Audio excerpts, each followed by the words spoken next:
শুভ সন্ধ্যা বন্ধুরা। এই যে রাতের বেলা এখন মাংস বসাবো। তোমাদের দাদাভাই বাজার থেকে যে চিকেন এনে দিয়েছে, যে তেল বসিয়ে দিয়েছে, এখন চিকেন কষা হবে। ছেলের বায়না রাতের বেলা চিকেন কষা দিয়ে লুচি খাবে, লুচি বা পরোটা যাই হোক একটা খাবে। তাই এখন চিকেন কষা বসাবো। ওই জন্য সব মশলার জোগাড় করে নিয়েছি। তেল একদম গরম হয়ে গেছে, তেল গরম হয়ে গেছে। এই যে গোটা গরম মশলাটা দিয়ে দিলাম, দিয়ে পেঁয়াজ কুচি দিয়ে দিলাম, দিয়ে পেঁয়াজগুলো এবার একটু লাল লাল করে ভেজে নিই। বন্ধুরা, পেঁয়াজটা একদম লাল লাল করে ভাজা হয়ে গেছে। এবার এর মধ্যে একে একে এই যে এখানে আছে পেঁয়াজ বাটা, রসুন বাটা আর জিরে আদা বাটা, এগুলো দিয়ে দেবো এক করে।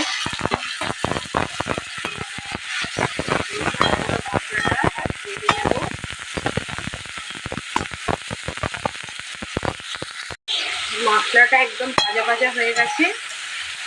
আবার এর মধ্যে চিকেনগুলো দিয়ে দেবো, দিয়ে চিকেনগুলো একদম গ্যাসের ফ্লেমটা আর জোরে করে আর ভালো করে চিকেনগুলো ভেজে নেব মশলার সঙ্গে।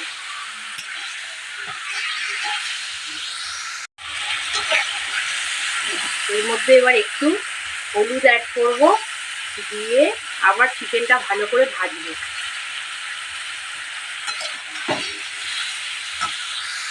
বন্ধুরা, চিকেনটা ভালো করে ভাজা হয়ে গেছে।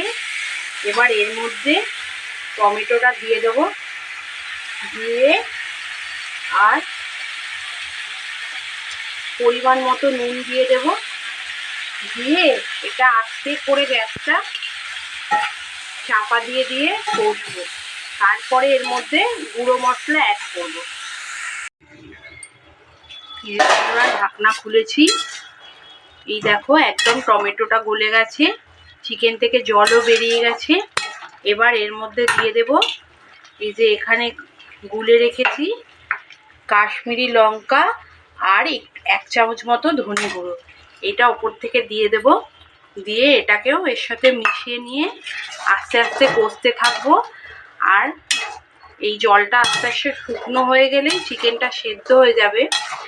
যদি মনে হয় যে চিকেন সেদ্ধ হয়নি, তখন অল্প করে জল দিয়ে আমি আর একটু চিকেনটা সেদ্ধ করে নেব। এটা শুকনো করে নিই। বন্ধুরা, অনেকটাই ঝোল মরে গেছে, আর চিকেনটা আরেকটু কষে একদম শুকনো করে নেব।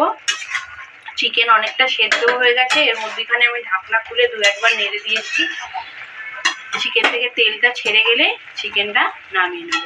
এই যে বন্ধুরা, ময়দা লুচির জন্য ময়দা মাখা হয়ে গেছে। এবার এক এক করে লেচিগুলো কেটে নেব, নিয়ে তারপরে লুচিগুলো বেলে নেব।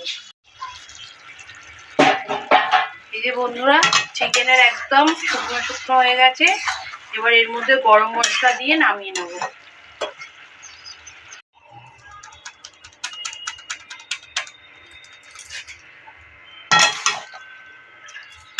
এবার অফ করে দেবো গ্যাসটা। এই যে বন্ধুরা, রান্না হয়ে গেছে। এখানে গরম গরম লুচি আছে, সঙ্গে যে চিকেন কষা, আর আছে মিষ্টি, রসগোল্লা, পান্তুয়া, আর এটা লট চমচম কি বলে এটাকে, এটা আমি ঠিক জানি না। যাই হোক, ভিডিওটা ভালো লাগলে লাইক, কমেন্ট, শেয়ার, সাবস্ক্রাইব করে পাশে থাকার অনুরোধ রইল।